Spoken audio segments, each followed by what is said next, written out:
let's pivot to kind of leveraging your knowledge, what you are seeing, what you're thinking. So let's first start with, we're past COVID now. As you think about 2023, what are your thoughts on the risk environment? And more particularly, what would you say are your top priorities as you think about 2023? Yeah, so put simply, my key priority right now is getting deeper with our risk assessments, both from a perspective of understanding the nth parties that might potentially be involved, but also going beyond entity level risk assessments and really getting down to service or product level risk assessments. I would say that the reason for this is because our customers and regulators are demanding increasingly detailed information on how we're leveraging third parties in the operation of our business and about how those third parties themselves are operating in the specific context of our business and our specific customers. One of the challenges that I see with that is really that expanding the scope of our risk assessments and our risk management process. We're constrained, like pretty much everybody else, by the triple constraints model, cost, time, and quality. Yep. Time and cost start to become a really serious factor. And it's really never been more of a focus for my program managing costs than right now, and neither has time. We're seeing business stakeholders become more vocal that risk management must not be allowed to inhibit our speed to market. And in order to enable our business to support our customers while also ensuring that our control objectives are met, we really have to be able to balance what we're doing in risk management and what our business is doing to support our customers and to generate revenue in a grand bargain of sorts. And as a risk management leader, that is huge for me, ensuring that the way forward that we land on can do both. No, I think it's a good way to explain both the challenge and potential solution, which is, you think about time and cost, and you cannot subjugate quality, but time and cost, big drivers, because that's what the business is asking for. You just said something, Vince, that I think is critical to kind of stand out. What you said was it's not enough to just monitor or manage or assess the risk of the third party, but you have to relate that to the services that they're providing. And let me put another kind of layer on top of that. I'd love to hear your thoughts on that, Vince, which is also the location aspect as you put on it, right? So talk to us a little bit about, as you start to layer these, again, what other challenges is it adding? And if you have any thoughts on solutions that you're considering or you think that people should pay attention to. Yeah, I mean, really, as third parties, service providers continue to become more distributed in how they're offering services, that location aspect becomes very critical. However, it needs to be very specific to how your firm is interacting with those third parties. Continuous monitoring providers, which I'm sure we'll talk about later, really have the ability to potentially overwhelm you with information. And that's where our risk operations center really plays a key pivotal role in kind of translating the bolus of external data that's now becoming available about third parties and really mapping that to what we're doing with that. Yeah. So for instance, it's really key to understand where your exposures specifically are with that vendor. While we would not want there to be any natural disasters, for instance, if there was an earthquake in Mexico that impacted manufacturing for a supplier, and we were to receive an alert about that, it would be important and incumbent on my organization to ensure that we're seeing what our exposure to that potential disaster in Mexico that's impacting manufacturing is, making sense of that information and translating that in a way that our business can use for decision support is, I think, the secret sauce to getting that right. And also, I would say that there's a kind of a second factor here, which goes to resiliency. Understanding concentration risk and understanding, again, the engagements that your firm has with a supplier can kind of help you when there are these geographic type of impacts or risk events, really discern whether or not your business will be impacted and whether or not you need to sound the alarm. Because what I don't want to do, especially as we continue to monitor more and more risks and gain access to more and more information, is to cry wolf. I don't want to lose the belief of my stakeholders by alerting them too often. Yeah, so Vince, I think this is a great advice to both solutions, but also the role of solutions plus the risk group like yours at large enterprises, which is, hey, it's not enough just to know what's happening, what that risk is, but is it relevant to me? And if it's relevant to me, what actionable insights do I, as a risk group, provide to my business so that they can actually know or take actions around it, right? So you said a few other things as you were talking about it. Vince, like even a few years ago, when I would talk to risk leaders or even procurement leaders, often they were not thinking beyond what is the financial health and what is the cyber health of my third party or my supplier, right? And now as we think about that, it's just not enough to think about just the financial and the cyber health, but you need to understand sanctions and you need to understand location. Talk to us a little bit about how has risk profession kind of evolved from just the concentrated thinking of a limited risk to now saying, hey, you need to look at its full spectrum. Yeah, and you kind of hit a tool on the two main risk domains that I think every third-party risk management program is overly indexed on, which is financial and cyber. In addition to financial and cyber, I think it's increasingly important to monitor, for instance, the physical security suppliers that will be storing our sensitive data. I know that for some, certain small aspects of physical security roll up underneath their cyber due diligence, but for me, it's much more than that. And really, I think that this extends especially in firms with significant, I would say with many large customers, large enterprise customers. Those customers are increasingly expecting firms like mine to exercise due care, to ensure that suppliers have a strong physical security hygiene. Because if you have all the cybersecurity in the world, but the physical controls are extremely lacking, that pretty much invalidates any potential protection that the strong cyber controls might have. Another area that we're monitoring are privacy risks. Again, privacy is sometimes lumped up underneath cybersecurity, but as regulators increasingly focus on privacy, I think we saw that White Castle, the hamburger chain, is facing like a $17 billion privacy fine or something crazy. I had to read that twice just to make sure it was billion with a B. It really drives the importance of going deeper on privacy risk management. And I think this is borne out by the fact that there are now tools like Supply Wisdom, which are treating privacy like a separate risk domain as its own, as it should be. And maybe the final area tool that I would mention would be ESG risks. I think that many events have happened in the market that are driving the importance of ESG risk management up, but none more so than investor demand for that information. And as a result, I think you're probably very aware that the SEC has now changed the requirements for ESG disclosures for public companies.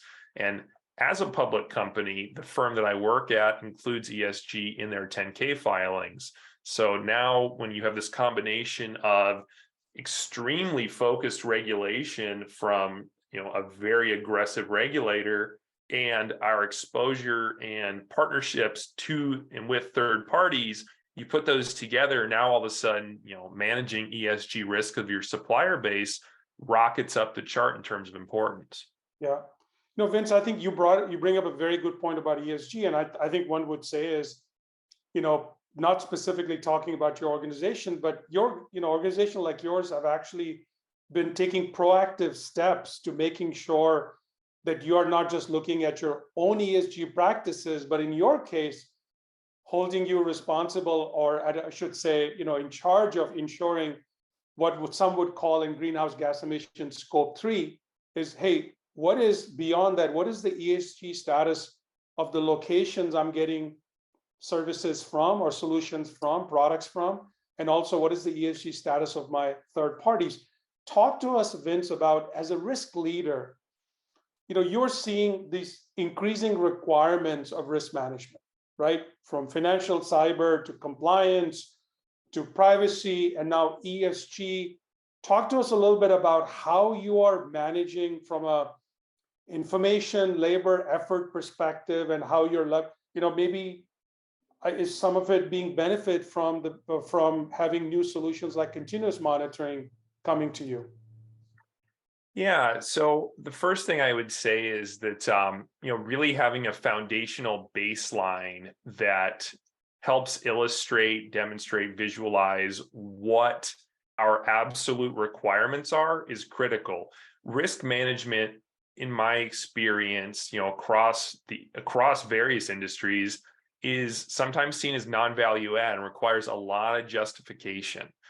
Being able to explicitly detail what we are required to do, what we are expected to do, and what would be nice to do are all that's kind of my 3 lines of defense in a way, because what I build my program for is what we're required to do. And that's where, our regulatory requirements come in, the various requirements of our customers. Layering on to that are the industry best practices. As you noted, continuous monitoring products are really changing the game in terms of what we are able to do and what we would like to do, because the information that continuous monitoring partners such as CRO Wisdom and other that's more specialized new doors and opening new paths that risk we would products never like financial health ratings, to accomplish on our own with the resourcing that we have and the supplier base that we're entrusted to manage. So I would say that one of the ways that we're leveraging continuous monitoring tools in our arsenal is by working with our procurement department to ensure that each third-party engagement has a designated owner with day-to-day operational responsibility and knowledge. Because what that allows us to do, as I had touched on earlier, is truly act as a clearinghouse for risk intelligence. Our risk operations center is underpinned by a GRC platform, which I think that really that's the key to being successful, having a strong GRC platform, because that automation allows you to bring in the various risk alerts and intelligence from various providers and channel that directly to those frontline people in the business.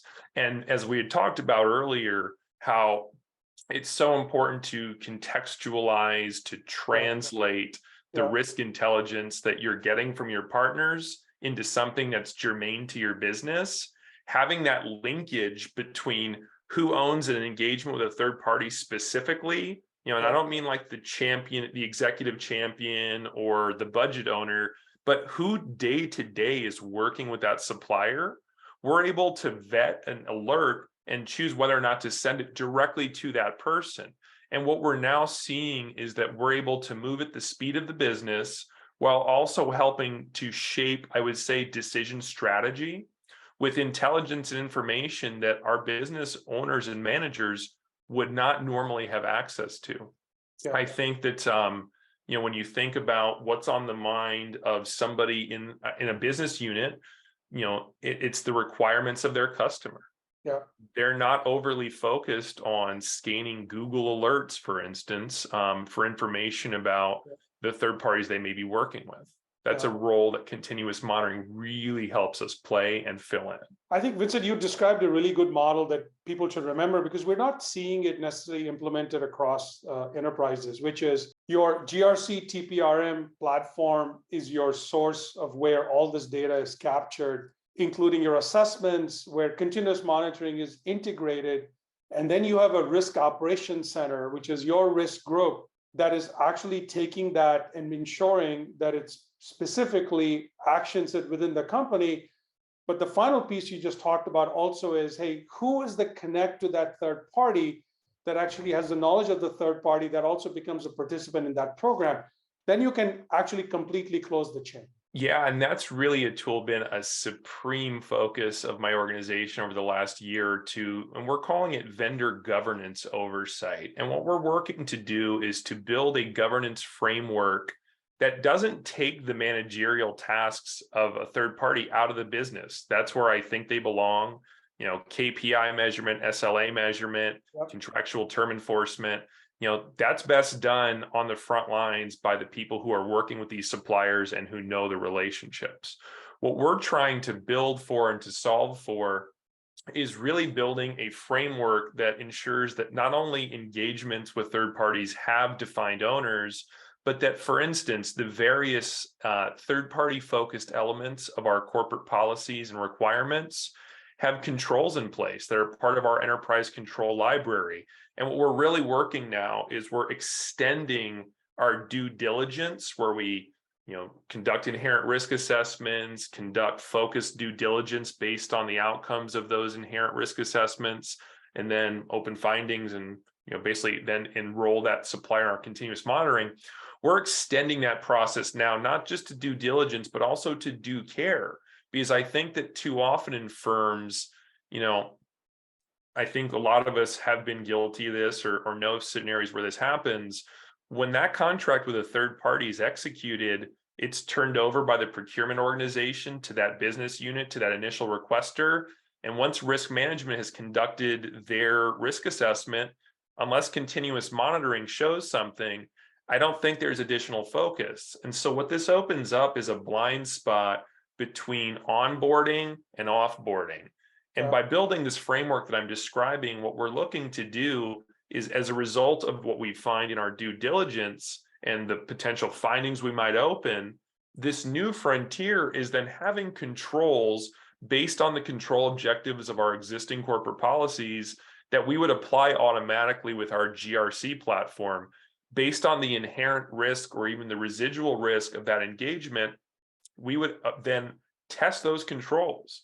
So it's not enough, I feel, now to just gain assurance that, for instance, cybersecurity requirements are being met and to rely on outside-in views that companies like Supply Wisdom can provide. Going to that next level is creating a framework that enables folks in the business in a lightweight and non-distracting way to ensure that our third parties are actually doing what they signed up to do. Are they actually encrypting sensitive data with an appropriate cipher strength? Are they encrypting that data at rest and in transit? Privacy, for instance. There are a number of different risk domains that lend themselves to this type of control development. And what I would say where continuous monitoring hooks into that is if there is some sort of material event, we're then able to leverage this framework to gain assurance that in the wake of an event, say a breach, that we are still protected, that the controls that we've defined are still in operation, and that our customers' data, our employees' data, our sensitive technical data, that all that is secure. Yeah, Vince, you described that actually really well. And I think that's a really leading practice. And if it's done thoughtfully and engaged with the business prior to putting into place, you're actually not just doing good risk management, but you're actually focusing on resiliency also at the same time. Yeah, and a tool, as you hit on, it's really with the engagement of the business. We leverage an internal survey, which is called the Integrity Survey, and it's anonymous. It's non-retaliatory. And basically what we use with the purpose of the Integrity Survey is for everyone in our business to answer some questions about how they feel their ability to do their work with integrity is, and what they feel the performance, how much integrity people around them are performing their work with. And what this allows our compliance and ethics teams to do is to hone in on potential areas of improvement. And the reason I mentioned this survey tool is because in the last running, in Q3 of last year, a number of the verbatim responses included things like, I manage vendors on a day-to-day basis, and I don't really have a lot of guidance. I'm not really sure how I should be managing this vendor and one person even said, I feel as though I'm screwing up every day. And so, really engaging the business and building this framework, it actually takes a lot of the effort out because it's a very prescriptive routine that says, if you're having a vendor who has access to our facilities, for instance, every year, make sure that they're background checking their employees when they bring them on. Make sure that they have legitimate credentials that we are managing in a timely fashion. And it takes the business away from having to essentially do that guesswork on their own. Yeah. No, I think Vince, again, you described a practice, a discipline, a process, leveraging of tools really well that would enable risk managers to do why they signed up for that role, which is actually, risk mitigation, risk advice, and not just risk identification, right? So in this is a case where with the number of risk vectors rising, if you don't put a process like what you have put into place, with the tools you put into place, your risk managers are just not going to be efficient. And if you want them to have speed, do it at lower cost with high quality, you have to be able to do that. Let me ask you a last question on capabilities, and then Vince, anything you think that risk managers should know that I haven't asked you is what are your thoughts on application or leveraging of AI and tools like that? Yeah, so when it comes to AI, a tool, specifically generative AI, we're right at the beginning of the hockey stick when it comes not only to hype, but also to legitimate use cases. I think that generative AI is going to have much more of an impact on risk management than previous buzzwords of the year, like, for instance, blockchain, which, as we saw, didn't really materialize at all in risk management. In the immediate short term, I see generative AI being used by service providers to respond to questionnaires, which are, for better or worse, still the foundational building block of pretty much all TPRM programs. Yeah. In the longer term, I'm going to use a sci-fi reference here, but I definitely see conversations between AIs like Neuromancer and Wintermute from the book Neuromancer for any sci-fi fans, where initial questionnaire-based assessments are conducted between outsourcers and service providers automatically. That might be a way off, but probably not too far. ChatGPT is already, burning up the news cycles and showing us the power of generative AI for text creation. Imagine if a firm that has to respond to many security questionnaires has a generative AI that's been trained on that firm's security controls. I think it could do a pretty decent job at eliminating the need for a human to respond to those questionnaires while still providing the same product that a human would. Or at the very least, I think that an AI could prepare that questionnaire and then a human could review it and submit it back to their customer. And what I think is really a prime example of how AI will augment humans. I don't think that AI is coming for our jobs in risk management, but I also do think that it's going to help us do more with less and make the humans that we do employ much more capable and consistent. Vince, I think that's the best answer I've had on this question of anybody, because not only did you kind of talk about a very specific use, actually, it's a beautiful use that I hope providers are working on, which is, you're answering all these surveys constantly. There may be variations in the question, but if you train that AI, you can actually respond to all of it. And now humans are focusing on answering only the more complex issues. So I think the AI plus human, for me, I'm very, very optimistic about that, right? And so contribution of both AI plus human gets better over a period of time. So all definitely keep an eye on it. Vince, was there anything else in risk management? I'll talk about career and career advice at the next point, but is there anything else I should have asked you, or any advice that you have for risk managers as they're building programs? Yeah, I think a tool, when we're talking about AI, for instance, that's kind of one of the major kind of flashpoints of technological change in third-party risk management.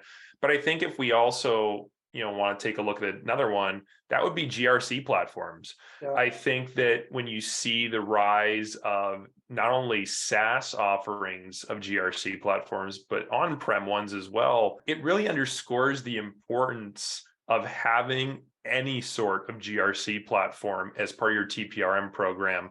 I think that, in fact, when you look at a five-step maturity matrix for third-party risk management, I don't think you can get above a 2 level of maturity without one. I think that if you don't have a GRC platform, you're basically leveraging spreadsheets and paper questionnaires. And what we're doing with GRC here at Verizon, we're in the midst of actually a major GRC transformation that will bring all of our risk management, compliance, and assurance functions onto one shared platform. We're really using that shared platform to increase the value of what we're doing and to elevate third-party risk management beyond just simple box checking. We had talked earlier in our conversation about the amazing amount of data that third-party providers like Supply Wisdom are generating on a daily basis that's focused on our supplier base. Without a GRC platform to feed that into, actioning on, analyzing, assessing the information, it would be extremely time consuming.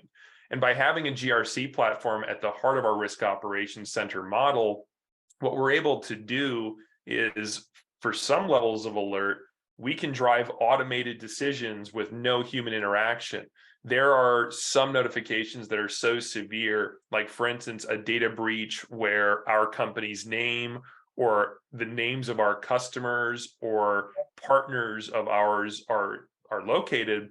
We can channel that directly to that frontline business owner that I'd referred to earlier. Yeah. Whereas, another example would be, we can also open up a finding automatically against that supplier, which then initiates action. It's not just informational only at that point. We're going to blast that information out to the business and help them stay informed and, make sure they start that conversation and drive that conversation with a supplier about what our potential impact is. But we're also able to, with an audit trail, start an action process which will hopefully realize the mitigation, the elimination of any potential impact from the event that we detected. And I think if you're intelligent about how you build out your GRC platform, you can realize all of that with no human intervention. Vince, I'm so glad you brought it up. I wrote an article in Forbes 2 years ago, and it was titled "The Future of Risk Management is Automated." Right. And it's specifically, my vision at that point in time was, we were already automating risk identification full spectrum, but the piece that was not automated was risk mitigation. And like you said, if you were to combine your continuous monitoring and your GRC together well, you can actually, like you just said, you can trigger automated action so that humans are focused on the most complex issue, not the ones you talked about. And you can actually increase the speed to action by automating all that. So I'm really, really glad that you actually brought that up. So Vince, let's move to the final piece of our discussion.